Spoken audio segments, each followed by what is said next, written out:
Hey, this is Rich over at TVP Live with another quick tips tutorial brought to you by Adobe Photoshop Elements Tutorials Group. And let's jump right into this. Poster's issue here is with this Buckley concrete construction logo.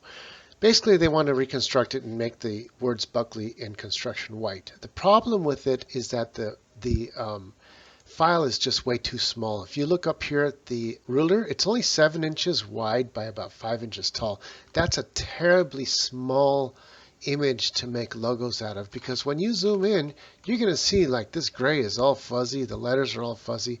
All this stuff is really super fuzzy. You really can't work with it. You can't use the magic tool to change colors or fix stuff up because it's just way too fuzzy. So we need to enlarge it and basically recreate it from scratch. So I'm going to start with making this perfectly round, because it's not actually really round. So we're going to make it proper and then duplicate everything. So I'm going to start by getting rid of the background. I'm going to grab the magic tool at 50% and let's get rid of the background like that.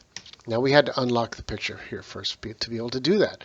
So next, let's enlarge the whole canvas size. So instead of it being 7 inches wide, I'm going to go over to Edit, Image, Resize, Canvas, and you can see it's a 7 by 5. We're going to do something like, I don't know, 40 inches by 30 inches.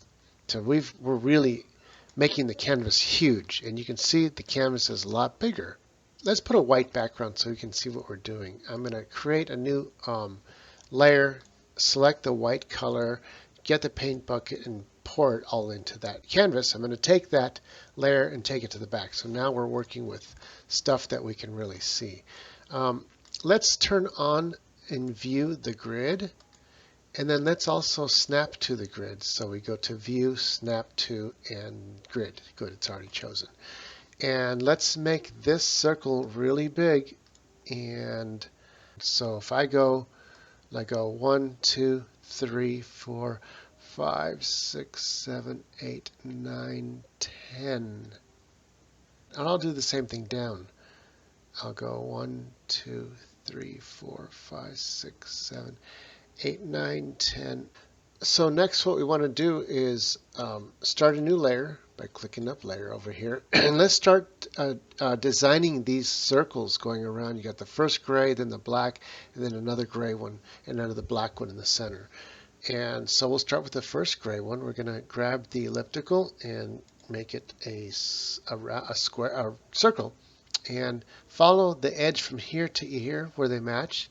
It's going to be right here, and since we're snapping, it'll start right at its own center there, and bring it from top left to the bottom right and have it snap right around there. And let's grab the color picker and we'll pick some gray here. That looks good. Let's go ahead and fill this in, and boom, now we got our first circle. I can hit Control D to deselect, and that's the first background circle. I'm going to keep on bringing this layer to the very top so that we can see it, and occasionally I'll just kind of flash back and forth, and you can see it's right at the same place. Now let's make the next one the black one. So I'm going to put a layer just above that first gray one right here, and there's an empty layer. Now let's grab the elliptical again. Let's go up to this black area here and go all the way across till I meet 1, 2 on the other side, which is going to be right here. I'm going to grab that and do the same thing when I get over to here, and that's going to be it. Now we grab the color, the forefront color, and change it to black. Grab our paint bucket and paint that in. We're liking it so far. Once we turn off the grid, it's going to look a lot better. But for right now, we still need the grid. Let's go to the next layer circle. It's going to be this gray one right here. So let's go ahead and add a new layer right on top of the black and do the same thing with the elliptical. We start over here and go across over to here to where it matches the other side. And that's going to be right around here, I believe. And snap this down to that line. Grab our color picker and grab the gray again, and we'll go ahead and take the paint bucket and fill that in. And now we got our third layer. Now what I did is I took that top layer and I'm making it like 45% see-through so I can do some fine adjustments. I can grab my black layer and I'll zoom in and bring it up a little bit closer to where the other one is, the original. This will make it a lot closer to what the original is exactly. And come to the bottom, bring it back up a little bit, and then grab our layer, our forefront gray right there. Make it a little bit bigger till it matches the other one. I turned off the snapping to grid so that I can do this. As a matter of fact, I can go view and turn off the grid. And now all we're doing is matching the original picture. So I'm going to guess it's right around in the middle of this one, around here like this. That looks pretty good. So I'm going to go ahead and once again choose black and take our paint bucket and fill that right in. And if we zoom in, we can see I'm just going to match the original as close as possible. Let's see if we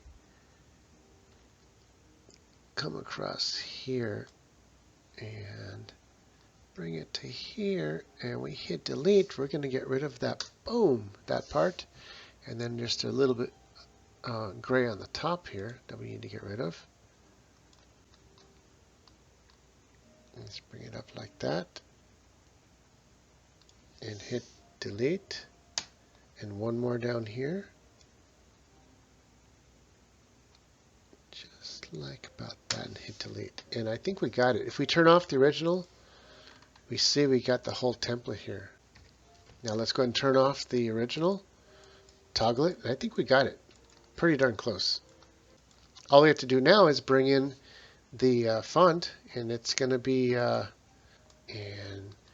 we'll change that to Hard Western. So we'll go over here, and here it's Hard Western, and we got Buckley. And since they wanted it white, we'll just leave it at white. Construction. And finally, in the middle, do concrete. So do concrete. And you can resize them using the font sizing tool, or you can actually just literally just grab the corner here and drag it to the right size. And double click on that, go over here to this little tool here and go from style none to arc. And we just find us a nice arc that's about the same radius, and that looks good. And if it's too big, I can always make it a little bit smaller, but that actually looks pretty good. Let's do the construction. See, at this size it's going to be too big, but it's okay because you can resize it at any point manually. You don't even have to go down here to these numbers. Let's go to the warping tool. Go ahead and hit arc, but instead of plus 50 we go minus. Like that. You can see it change right in front of your eyes. And let's go 70% and see if we like that.